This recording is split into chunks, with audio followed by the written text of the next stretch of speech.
माझं कौतुक मुंडे साहेब करायचे बरं का, त्यांच्यानंतर कोण कौतुक नाही केलं रे माझं, तुम्ही करता. मुंडे साहेब विचारायचे पंकजा आली का, भाषण कसं केलं, कशी चालली, कशी बोलली, माझ्यासारखी आहे का, माझ्यासारखी बोलते का. मी सगळं तुमच्यासारखं करते, फक्त खिशातून कंगवा काढून केस नाही विचारताय. सगळं सगळं त्यांना भरवसे. कुठे सभा घेतली की तिथल्या कार्यकर्त्याला फोन करायचे, कशी बोलली काय, काही सगळ्या ठिकाणी लोक म्हणे साहेब आज तुमचं काही काम नाही, आम्ही पेनवर भागवतो. सगळे तसे म्हणायचे. एक दिवशी मला म्हणले आता माझं काही काम नाही, म्हणजे माझी शेवटची निवडणूक आहे.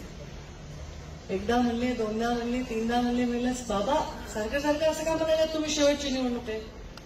तर मला म्हणले ज्या हातात समाज म्हणजे जात नाही बरं का, जात नाही, इथे सगळ्या जाती धर्माचे लोक आहेत. ठीक आहे माझे पाहुणे रावळे असतीलच, आता ज्याचं त्याला प्रेम असतंच आहे, जात नाही ती जात, पण जातीवादी नाही आम्ही, जात नाही समाज म्हणते.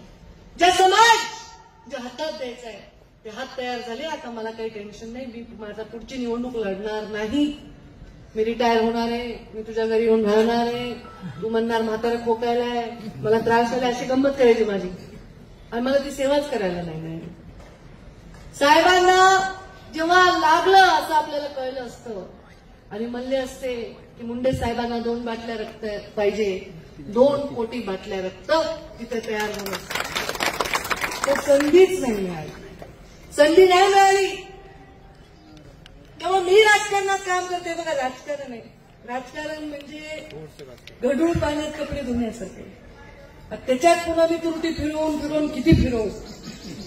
आता ठरवून सुपारी असते, लोक बोलतात, आरोप करतात, काहीही बोलतात, येणं न घेणं कशातही आपल्याला आवडतात. पण मी राजकारणात का आहे हे सगळ्यात त्यांनी ऐकावं. जे खोटं बोलतात, आरोप करतात असे लोक असतात जगात, त्यांनी ऐकावं.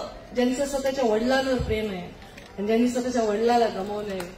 माझ्या तुमच्या नजरेत जे गोपीनाथ मुंडे मला दिसतात आणि जे मला बघतात ना, ती नजर खाली न जाऊ देण्यासाठी मी राजकारणात